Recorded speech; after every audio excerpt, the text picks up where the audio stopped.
Right. IT hub గా పేరుగాంచిన బెంగుళూరు సిటీలోని ప్రస్తుతం ప్రజలైతే వణికిపోతున్న పరిస్థితి కనిపిస్తుంది. అక్కడున్న మహిళలకి భద్రత లేదంటూ కూడా నినాదాలు వినిపిస్తూ ఉన్నాయి. సో ఎందుకు ఈ నినాదాలు అంటే ఆహ్, ఇంచుమించుగాను అంటే కొన్ని రకాల గ్యాంగ్ రేప్స్ అంటే అత్యాచారాలకి మూకుమ్మడిగా దాడి చేస్తూ కనిపిస్తున్న ఘటనలైతే ఎక్కువవుతున్నాయి. ప్రస్తుతానికి ఒక ఘటన అయితే మాత్రము వెలుగు చూసింది. దాదాపు 19 మందికి పైగా మహిళల మీద అత్యాచారం చేశారు, గ్యాంగ్ రేప్స్ జరిగాయి అని చెప్పేసి నిఖిల్ అనే వ్యక్తినైతే అదుపులోకి తీసుకున్నట్లుగా సమాచారం. మరి దీనికి సంబంధించి ఇంకా ఎంతమంది ఉన్నారు దీని వెనుక? అసలు అతను ఎలా పట్టుబడ్డాడు? ఈ ఉదంతం ఎలా బయటకొచ్చింది? బెంగుళూరు లాంటి సిటీలోని సెక్యూరిటీ కరువయిందా అసలు?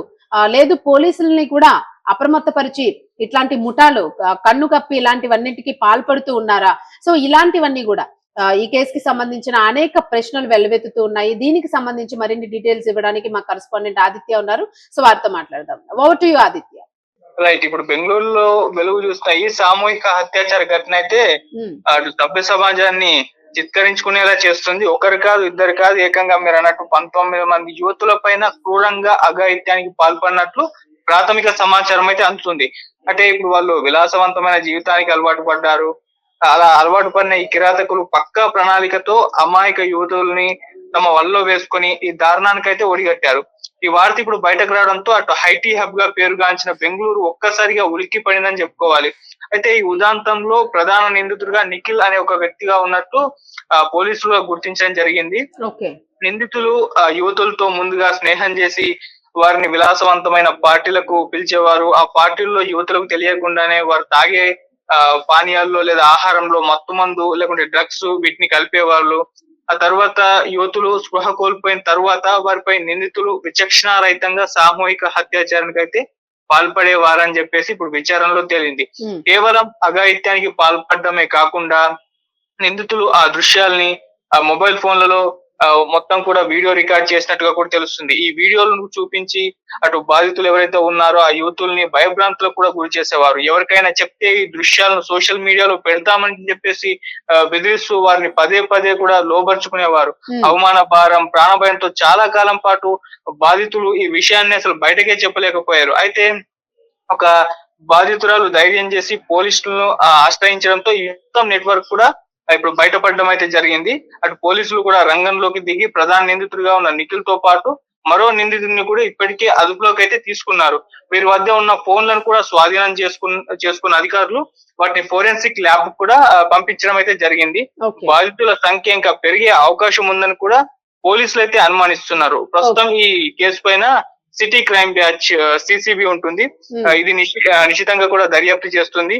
నిందితులకు డ్రగ్స్ ఎక్కడి నుండి సరఫరా అయ్యాయి, ఈ ముఠా వెనుక ఇంకెంతమంది ఉన్నారు అనే కోణంలో కూడా విచారణ అయితే సాగుతుంది.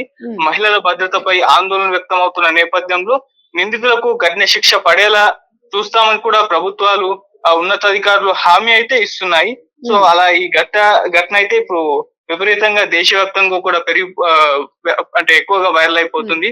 అంటే దేశంలో రోజు రోజు పెరుగుతున్న అత్యాచారాలు ప్రభుత్వం ఎన్ని శిక్షలు విధించినా కూడా ఇటువంటి వాళ్ళు మారట్లేదు అని చెప్పేసి కూడా జనాలు ఇప్పుడు ఈ ఇన్సిడెంట్ చూసి మాట్లాడుకోవడం అయితే జరిగింది. సో అటువంటి ఘటన ఇంకా వివరాలు చాలా అయితే బయటపడాలి. బయటపడ్డ తర్వాత వీళ్ళకి ఎటువంటి శిక్షలు పడతాయో అది చూడాలి. సో రైట్, మనకి ఇప్పుడైతే మాత్రం ఒక బేసిక్ ఇన్ఫర్మేషన్ వచ్చిందనే అనుకోవచ్చు, అంతే కదా ఇప్పుడు. ఎందుకంటే ఏ డీటెయిల్స్ మనకి నిఖిల్ అనే వ్యక్తి యొక్క పేరు తప్ప ఇంకా ఏ ఇతర అంటే ఆ గ్యాంగ్ లో ఉన్న వాళ్ళు ఎవరు, అసలు నిఖిల్ ఎవరు, ఈ డీటెయిల్స్ అయితే ఇంకా రాలేదు. అయితే ఇప్పుడు ఎవరైతే 19 మంది అత్యాచారం చేయబడ్డారు, గ్యాంగ్ రేప్స్ జరిగినాయి అని అంటూ ఉన్నారో వీళ్ళకి సంబంధించిన డీటెయిల్స్ ఏమైనా చెప్పారా? అంటే ఏ ప్రాంతానికి చెందిన వాళ్ళు, లోకల్ వాళ్ళేనా, ఏదైనా ఎంప్లాయీస్, అసలు ఎట్లాంటి మహిళలు అనే ఇన్ఫర్మేషన్ ఏమైనా వచ్చిందా? దానికి సంబంధించిన ఇన్ఫర్మేషన్ కూడా రాలేదు. అంటే ఇప్పుడు మహిళల వాళ్ళ భద్రత నేపథ్యంలో వీటికి సంబంధించి సీక్రెట్ గా ఉంచే ప్రయత్నం కూడా ఎక్కువ శాతం జరుగుతుంది. ఇప్పుడు వాళ్ళు కూడా భయపడేది మా డీటెయిల్స్ ఈ విధంగా బయటకు వస్తే పరువు పోతుంది, ఇది అవుతుంది అని కొన్ని ఉంటాయి కాబట్టి సో వాళ్ళ సెక్యూరిటీని వీటన్నిటి కూడా నేపథ్యంలో పోలీసులు కూడా బాధితుల వివరాలకు సంబంధించి ఎటువంటి వివరాలు కూడా బయట పెట్టలేదు. సో గోప్యంగానే దీన్ని ఇన్వెస్టిగేషన్ అయితే చేస్తూ ఉన్నారు.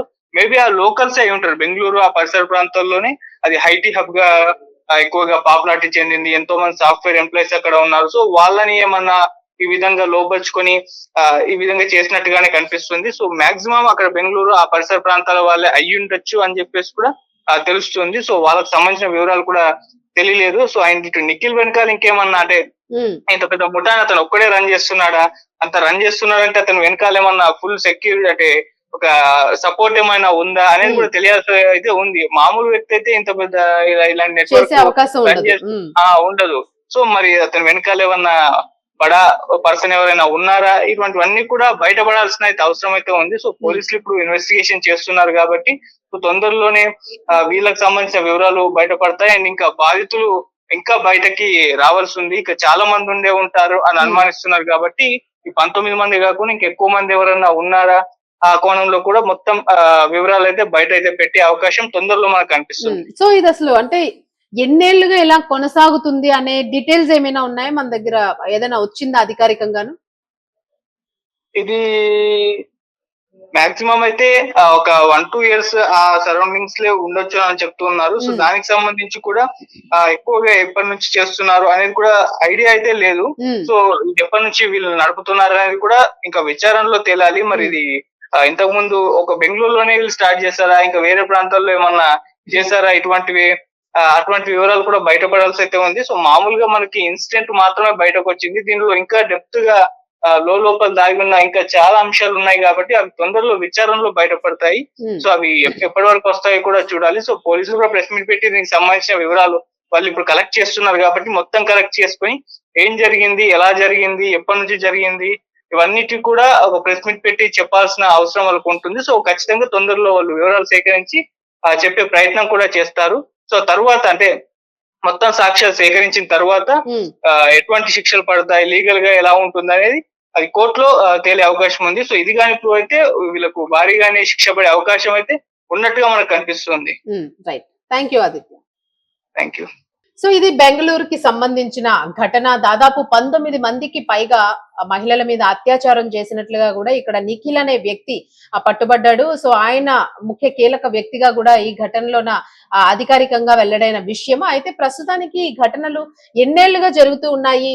ఈ 19 మహిళలైనా ఇంకా ఎంతమంది ఉన్నారు, ఇంకా ఇతర ప్రాంతాల్లో కూడా ఇట్లాంటి టీమ్స్ ఏమైనా ఉన్నాయా, వీళ్ళందరూ కూడా ఒక టీం లాగా ఏర్పడి ఇట్లాంటి ఘటనలకి పాల్పడుతూ ఉన్నారా? ముఖ్యంగా దీనిలో చూసుకుంటే డ్రగ్స్ ఒక కీలక పాత్ర అయితే పోషించినట్లుగా కనిపిస్తూ ఉంది. పార్టీస్ అనే పేరుతోని పార్టీలకి లేదా ఒక లగ్జరియస్ లైఫ్ ని చూపిస్తూ కూడా మహిళల్ని అట్రాక్ట్ చేస్తూ అమ్మాయిల్ని, టీనేజర్స్ ని వాళ్ళ ఆధీనంలోకి తీసుకుని వాళ్ళని పార్టీస్, పబ్స్ అని చెప్పి తీసుకెళ్లి వాళ్ళ మీద ఒక నిర్మానుష్య ప్రదేశాలకి తీసుకుని వెళ్లి అత్యాచారాలు చేస్తున్న పరిస్థితులు అయితే ఈ ఘటనలోనే వెలుగు చూసినాయి. అయితే ఈ ఘటనలకు సంబంధించి వాళ్ళు అత్యాచారం చేస్తూ కూడా ఒక గ్రూప్ గా చేస్తూ కూడాను అవి వీడియోలు తీసి వీళ్ళని మహిళల్ని బెదిరించడము, అవి బయట పెడతాము, యూట్యూబ్ లో అప్లోడ్ చేస్తాము, వైరల్ చేస్తాము అని చెప్పి సోషల్ మీడియా వచ్చిన తర్వాత మాత్రము ఇటువంటి తీవ్రమైన ఉదంతాలు పెరిగిపోతూ ఉన్నాయి. మహిళలకి ఎట్టి పరిస్థితుల్లో కూడా రక్షణ, భద్రత అనేది లేకుండా కరువైపోయింది అనేది అయితే మాత్రం ఇట్లాంటి ఉదంతాల వల్ల మనకి అర్థమవుతుంది. అయితే మరి సెక్యూరిటీ కూడా, పోలీసులు కూడా, అధికారులు కూడా ఎంతవరకు కంట్రోల్ చేయగలుగుతారు ఇవి అనేవి కూడా వారి చేతులు కూడా దాటిపోతున్న పరిస్థితులు అయితే కనిపిస్తున్నాయి. అంటే ఏ కోసానా కూడా ఇలా చేస్తున్న వాళ్ళకి ఒక భయం అనేది ఎక్కడా కనిపించడం లేదు అనేది నిజంగానే పోలీసులు కూడా నిద్రలేని రాత్రులు గడుపుతున్న పరిస్థితుల్ని కల్పిస్తూ ఉన్నారు ఇట్లాంటి ముఠాలు అనేది అయితే ఇక్కడ అర్థమవుతుంది. అయితే ఈ నిఖిల్ అనే వ్యక్తి ఎవరు అసలు? ఇది ఒక బిగ్ క్వశ్చన్ గా ఉంది. అంటే ఏమైనా ఇతను ఒక బిగ్ షాట్ కొడుక, ఒక బిగ్ షాట్ తమ్ముడా, ఒక బిగ్ షాట్ అల్లుడా, ఇట్లాంటివి ఏమైనా రిలేషన్స్ ఉన్నాయా? అండ్ డ్రగ్స్ ఎక్కడి నుంచి సప్లై అవుతున్నాయి, ముఖ్యంగా డ్రగ్స్ అండ్ ఈ అత్యాచారాలు. సో ఈ రెండింటికి కూడా రిలేటెడ్ గా వీళ్ళు చేస్తున్నారు కాబట్టి సో దీని వెనక ఇంకా ఏదైనా పెద్ద తతంగమే నడుస్తోంది. దీని వెనుక ఇంకా ఛేదిస్తే దీని వెనుక ఇంకా చాలా పెద్ద కుట్రకోణమే బయటపడే అవకాశాలు ఉన్నాయి. ఈ డ్రగ్స్ ఎక్కడి నుంచి ఇంత భారీ మొత్తంలో సప్లై అవుతూ ఉన్నాయి, ఎందుకంటే వీళ్ళు పబ్స్ వీటితో కనెక్ట్ అయి ఉన్నారు కాబట్టి సో చాలా పెద్ద డొంక కదిలే పరిస్థితులు అయితే ఉన్నాయి అనేది ఈ కేసులోనైతే అధికారులు చెప్తున్న పరిస్థితులు అయితే ఇక్కడ కనిపిస్తున్నాయి. సో దీనికి సంబంధించి ఇప్పుడు బాధిత మహిళల్లోని బెంగళూరుకి సంబంధించిన లోకల్ ప్రాంతంలో ఉన్న మహిళలైనా లేదా ఇతర రాష్ట్రాలకి సంబంధించిన ఆ మహిళలు కూడా చదువుకోవడానికి ఉద్యోగరీత్యా వెళ్తూ ఉంటారు.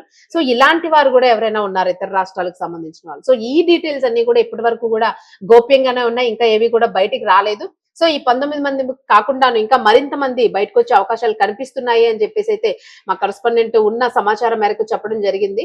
సో ప్రస్తుతానికి ఈ కేసుకి సంబంధించిన అప్డేట్ అయితే ఇది. మహిళలు ఖచ్చితంగా అప్రమత్తంగా ఉండాల్సిన అవసరం ఉంది. అలాగే ఐటీ హబ్ గా పేరుగాంచిన పెద్ద పెద్ద సిటీస్ ఏవైతే ఉన్నాయో వీటిల్లోన ముఖ్యంగా అమ్మాయిలు చదువుకోవడానికి, ఉద్యోగానికి వెళ్ళేటప్పుడు లేదా హాస్టల్స్ లో ఉండేటప్పుడు అబ్బాయిలు చూపిస్తున్న ఎరలో గాని, ఉచ్చులో గాని చిక్కుకోకుండా తమ జాగ్రత్తలో తాము ఉండడము చాలా అత్యవసరము. ముఖ్యంగా ఫోన్స్ ని అలౌ చేయొద్దు.